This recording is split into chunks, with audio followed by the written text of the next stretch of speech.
అందరికీ నమస్కారం. ఇది పార్ట్ 2 వీడియో అయితే చేస్తున్నాను. రెండవ వీడియో చూడండి.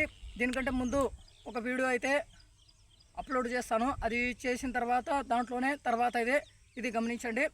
కౌలుకు తీసుకొని వ్యవసాయం చేసే వాళ్ళ కోసము, ఎవరైనా చేయాలి అనుకున్న వాళ్ళ కోసము, వాళ్ళు ఏ విధంగా నష్టపోయారో అన్నీ మొత్తము మళ్ళీ ఈ పార్ట్ 2లో అయితే చెప్తున్నాను. చూడండి, ఎక్కడైతే వస్తువు పుట్టుకొస్తుందో, ఎక్కడైతే ఆ వస్తువు తయారు చేస్తున్నారో అక్కడ వచ్చేసి దానికి రేట్ వచ్చేసి చాలా తక్కువగా అయితే ఉంటుంది.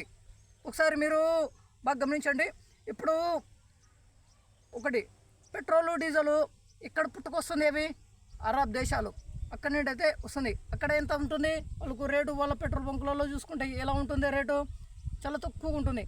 అక్కడి నుండి మనము స్టీమర్ల ద్వారా నుండి ఇక్కడ ట్రైన్స్ ద్వారా ఇవన్నీ కూడా వస్తాయి కదా. మళ్ళీ లారీల ద్వారా పెట్రోల్ బంక్ వచ్చి ఎలా రేటు ఎలా మారుతూ వస్తుంది. అక్కడి నుండి ఇక్కడికి వచ్చే వరకు రేటు ఎలా ఉంటుంది? అదే నేను చెప్పేది. నువ్వు ఇక్కడ పండిస్తావు, మేము ఇక్కడ పండిస్తున్నాం, ఇక్కడి నుండి సరుకు అది మారాల ఎక్కువ వేరే చోటుకి వెళ్ళినప్పుడు అది అయితే ఆటోమేటిక్గా ధరలు అయితే ఉంటాయి. ఇప్పుడు ఒకసారి బాగా గమనించండి మీరు. ఇప్పుడు నిమ్మ చెట్లు, నిమ్మకాయలు ఇప్పుడు ఎండాకాలంలో ధరలు ఎలా ఉన్నాయి ఒకసారి చెప్పండి. ఆకాశాన్ని అంటుకున్నాయి. బంగారంతో పోటీ పడుతుందనేసి చెప్పారు కదా, చూపించారు. మరి అదే ఇప్పుడు వర్షాకాలము ఇంకా చలికాలం వచ్చినప్పుడు దాన్ని ఎవరు కూడా చూడరు, ఎవరు కూడా పట్టించుకోరు, దానికి వాల్యూ ఉండదు.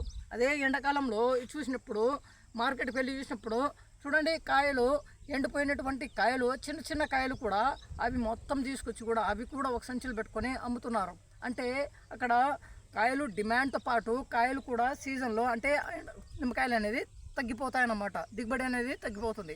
ఈ చలికాలంలో అనేది దిగుబడి అనేది మస్తుగా ఉంటుంది. కాయలు కూడా సైజు కూడా బాగా వస్తాయి. ఈ విధంగా ఉంటుందనేసి చెప్తున్నాను. అది కూడా అంతే. పంట విస్తీర్ణము ఎక్కువగా జరిగిపోయినప్పుడు ఏమవుతుంది? రేట్లు అయితే ఆటోమేటిక్గా పడిపోతాయి. ఇప్పుడు ఒకసారి మీరు ఇక్కడ చూసుకోవచ్చు, తెలంగాణలో చూసుకోవచ్చు. ధాన్యము చూడండి, కుప్పలుగా ఎన్ని లక్షల ఎకరాల్లో మొత్తము వరి పంట అయితే పండించేసి ఈరోజు అధికారుల మీద కాళ్ళ మీద పడుతున్నారు. నా ధాన్యం కొనకండి, నా ధాన్యం కొనండి, వచ్చి కొనండి అనేసి ఈ విధంగా చెప్తున్నారు.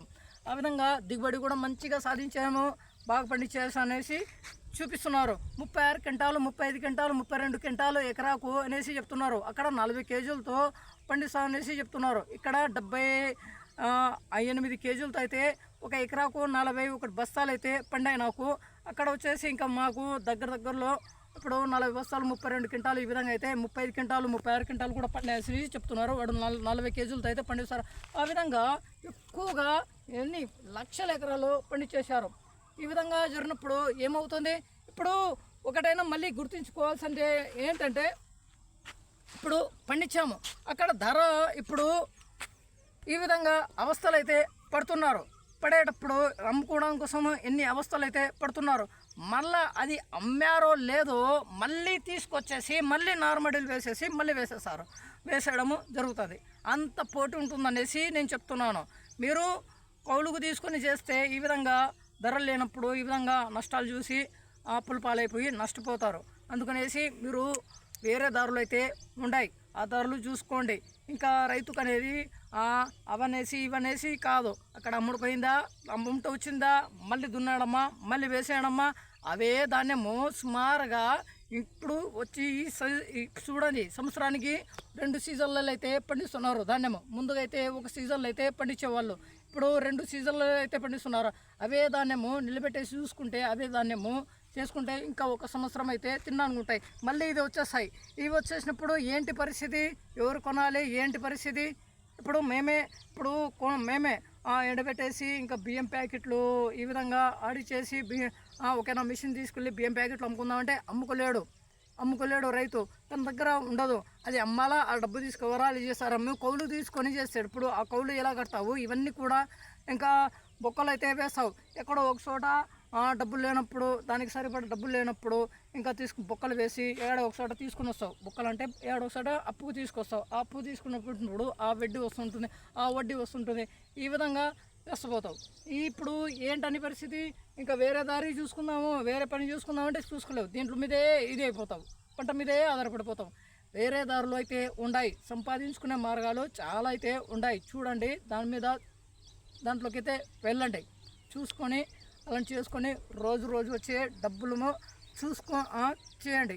ఒకటి బాగా గుర్తుపెట్టుకోండి, నువ్వు వ్యవసాయము ఎంత గొప్ప సాయం అంటే అంత గొప్ప సాయము. అన్నదానం చేసినంత దానికంటే కూడా గొప్ప సాయమే. ఇప్పుడు ఒక రైతు ఇక్కడ పండించాడు అనుకోండి, చూడండి, ఒక ఎకరానే పండించాడు అనుకోండి, లాభాలు ఉంటాయి వ్యవసాయంలో, లాభాలు ఉంటాయి, నష్టాలు ఉంటాయి.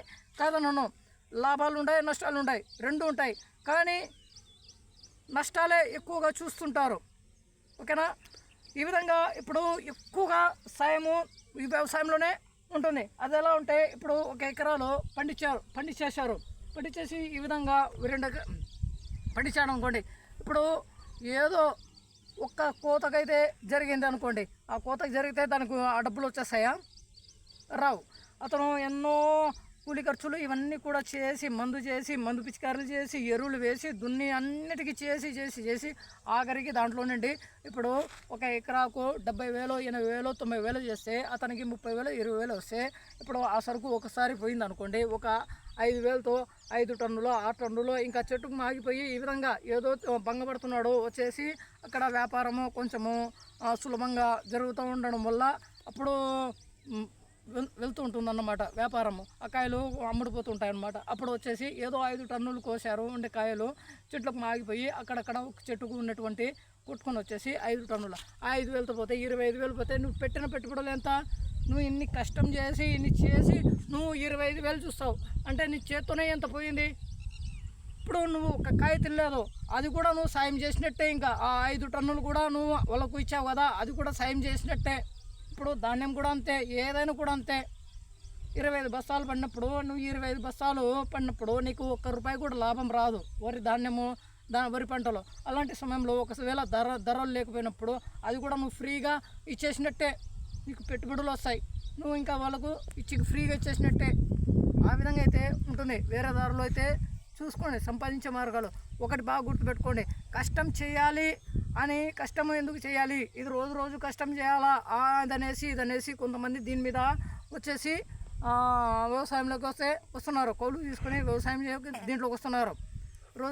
దీంట్లో అయితే రోజు పెద్ద కష్టమేమీ ఉండదు.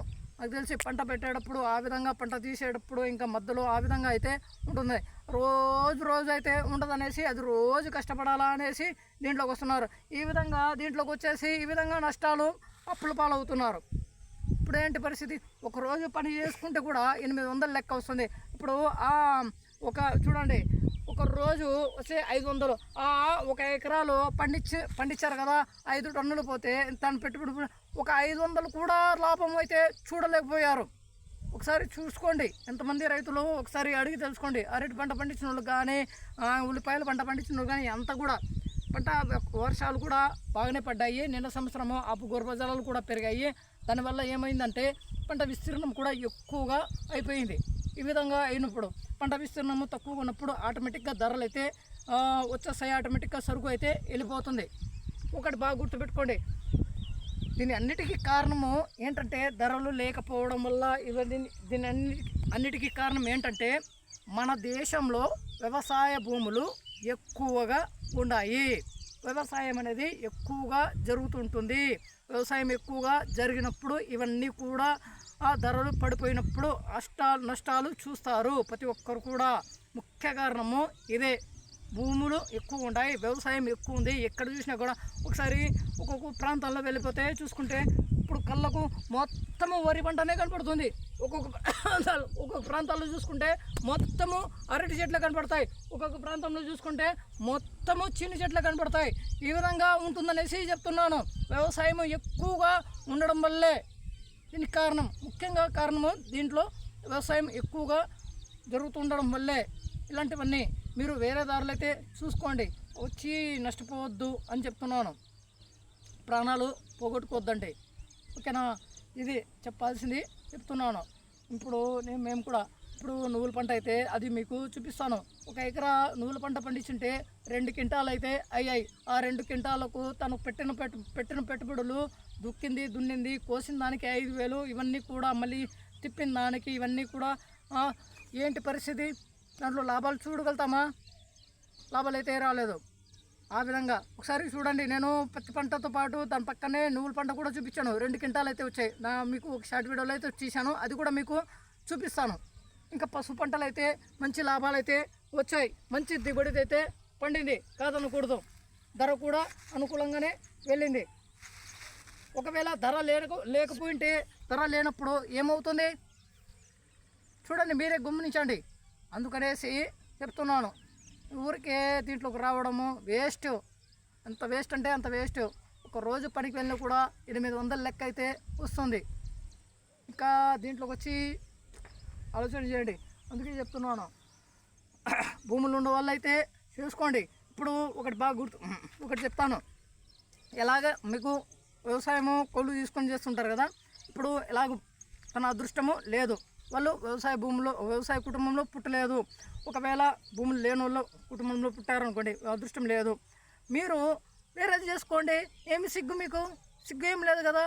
ఇప్పుడు నేనున్నాను, కూరగాయలు అమ్ముతాను, అది పండ్లు అమ్ముతాను అనుకోండి, చూశారనుకోండి, ఈ జనాలు ఏమంటారు తెలుసా, ఈ నా కొడుక్కి భూములు ఉన్నాయి, ఈ నా కొడుకు కూరగాయలు అమ్ముతున్నాడు, ఈడు పండ్లు అమ్ముతున్నాడు అనేసి ఎన్ని అవమానాలు అయితే చేస్తారు భూములు ఉన్నవాళ్ళు. ఈ విధంగా ఇలాగా చిన్నది ఏదైనా వ్యాపారం చేసుకుందామంటే సంపి పడదిగుతారు. అన్ని అవమానాలకే ఇది చేస్తారు. ఎలాగో భూములు లేవు కదా, ఏదో అది చేసుకుంటే పని ఏముంది, భూములు లేవు అనేసి వాళ్ళకు పెద్ద ఎవరు ఏం చెప్పరు. అందుకనేసి ఆలోచించండి, పంట పండించింది అమ్ముకుందామంటే కూడా అమ్ముకోలేము. ఓకేనా? ఇప్పుడు భూములు ఉన్నాయి, ఇప్పుడు కూరగాయలైనా ఏదైనా పంట పండించాను, అది అమ్ముకుందామంటే కూడా అమ్ముకోలేము. ఇలాంటి పరిస్థితులు అయితే చూశాను, గమనించాను. ఎంతోమంది ప్రాణాలు అయితే పోగొట్టుకున్నారు. అందుకనేసి చెప్తున్నాను. ఇదేమి నాకు ఇది చెప్పడం కోసం అయితే కాదు. ఇప్పుడు ఇంకొకటి, మన రాయలసీమలో ఒకటి బాగా గుర్తుపెట్టుకోండి. ఇప్పుడు ఒక్కొక్కసారి ఏమవుతుందంటే, వర్షాలు బాగా పడినప్పుడు, భూగర్భ జలాలు బాగా వచ్చినప్పుడు నీటి అనేది సమస్య అయితే ఉండదు. ఒక్కొక్క సంవత్సరంలో వర్షాకాలంలో వర్షాలే పడవు. అలాంటి సమయంలో ఏమవుతుందంటే, నిన్న సంవత్సరము బాగా వర్షాలు పడ్డాయి, భూగర్భ జలాలతో పాటు బాగా వచ్చాయి, అలాగే డ్యామ్లు కూడా నిండాయి, అలాగే చెరువులు కూడా నిండాయి. దానివల్ల పంట విస్తీర్ణము బాగానే జరిగింది, పంట పెట్టేస్తారు. ఇప్పుడు ఈ సంవత్సరము ఏమి జరుగుతుందో ఏమో, చాలా చోట్ల కూడా ఇప్పుడే కరువు అనేది, కొన్ని మండలాల్లో నీళ్ళైతే భూగర్భ జలాలు బోర్లు అయితే ఎండిపోయాయి. ఇప్పుడు చీని చెట్లు కూడా ఎండిపోయినటువంటి చీని చెట్లు కూడా అనంతపురం జిల్లాలో చూపిస్తున్నారు. ఈ విధంగా అయితే ఉంటుంది. ఈ విధంగా వ్యవసాయంలో అనేది ఈ విధంగా ఉంటుంది. ఒక్కొక్కసారి అంతే, ఒక్కొక్కసారి కరువు వచ్చినప్పుడు మేమే ఒక పంట ఉంది, ఆ పంటను తీసుకోవడానికి కోసం అయితే బోర్ అయితే వేస్తే నీళ్ళైతే అంత పడ్డాయి. ఆ నీళ్ళతో సరిపోవనేసి మళ్ళీ ఇంకొక బోర్ వేసాము. ఆ బోర్లో చూసుకుంటే మళ్ళీ దాంట్లో ఆ నీళ్ళు సరిగా రాలేదు, నీళ్ళు తాలూకు మళ్ళీ ఇంకొక బోర్ వేసాం. ఆ బోర్లో అక్కడికి ఆగిపోయిందన్నమాట. మన దగ్గర డబ్బులు అయితే లేవు. ఇలాంటి పరిస్థితులు అయితే చూశాను అనేసి చెప్తున్నాను. చూడండి, ఎన్ని బోర్లు అయితే వేసాము, దాని మీదే చేసాం. ఇంకా అసలు చెరువులో నీళ్లు లేవు, ఇంకా దట్టమైన ఎక్కువగా కరువు వచ్చింది. అలాంటి సమయంలో బోర్లు అయితే వేసుకొని, అది ఏదో ఉన్నటువంటి కింద ఉన్నటువంటి ఆ బిందెలు నీళ్ళు కాడికి అది కొంచెం నీళ్ళు వచ్చిన దాంట్లోకి అది కూడా తప్పు అయిపోయాము. ఇప్పుడు ఎంత నీటి సమస్య రాని, ఎంత కరువు వచ్చినా కూడా ఇప్పుడైతే బోర్లు అయితే వేయము. పైనుండి నీళ్ళు వచ్చేసి, ఇంకా చెరువులు నిండిన తర్వాత, ఏదైనా డ్యామ్లు నిండిన తర్వాత, వాగులు వెళ్ళినప్పుడే మళ్ళీ ఆ బోర్లలో నీళ్ళు వచ్చినప్పుడే పండించుకుంటాం. ఇంకా దాని జోలికి అయితే పోము. ఇక్కడ మేమే కాదు, చాలామంది రైతులు కూడా అలాగే నష్టపోయారు కరువు కాలంలో. ఎవరు కూడా బోర్లు అయితే వేసుకోవద్దండి. ఎక్కువగా కరువు వచ్చినప్పుడు, బోర్లలో నీళ్లు తగ్గిపోయినప్పుడు ఆ విధంగా రైతులు కూడా చేయొద్దు. ఇలాంటి నష్టాలు కూడా చూసే చెప్తున్నాను. ఎంత నష్టం అంటే అంత నష్టము. ఎప్పుడైతే బోర్లు వేసామో, అన్నీ చూసి చేసామో, ఒక 4 నెలల తర్వాత, 5 నెలల తర్వాతనే మళ్ళీ వర్షాలు, 3 నెలల తర్వాత అట్టనే వర్షాలు పడిపోయాయి, చెరువులు నిండిపోయాయి, వాగులు వచ్చేసాయి, మళ్ళీ పాత బోర్లలోనే నీళ్ళు వచ్చేసాయి. ఇంకా కొత్త బోర్లు కూడా ఉన్నాయి, అవి కూడా ఉన్నాయి. ఆ విధంగా అయితే జరిగిపోయింది. ఆ అప్పు అలాగే ఉండిపోయి, ఆ అప్పును తీర్చుకున్న దానికోసమే ఎంత సమయం అయితే పట్టింది. ఆ విధంగా ఆర్థికంగా నష్టపోతారు అనేసి చెప్తున్నాను. ఏదో చిన్నగా చేసుకోండి వేరే దారిలో. ఇంకా వంట చేసుకోవడం ఏదో ఒకటి టిఫిన్ సెంటర్లో ఏదో ఒకటి అయితే చూసుకోండి, ఓకేనా. ఇక్కడైతే పండిస్తే ఇక్కడ దారి మారాల, ఓకేనా. నేను కొన్ని వీడియోస్లో కూడా చెప్పాను, ఇంగ్లీష్లో కూడా చెప్పాను.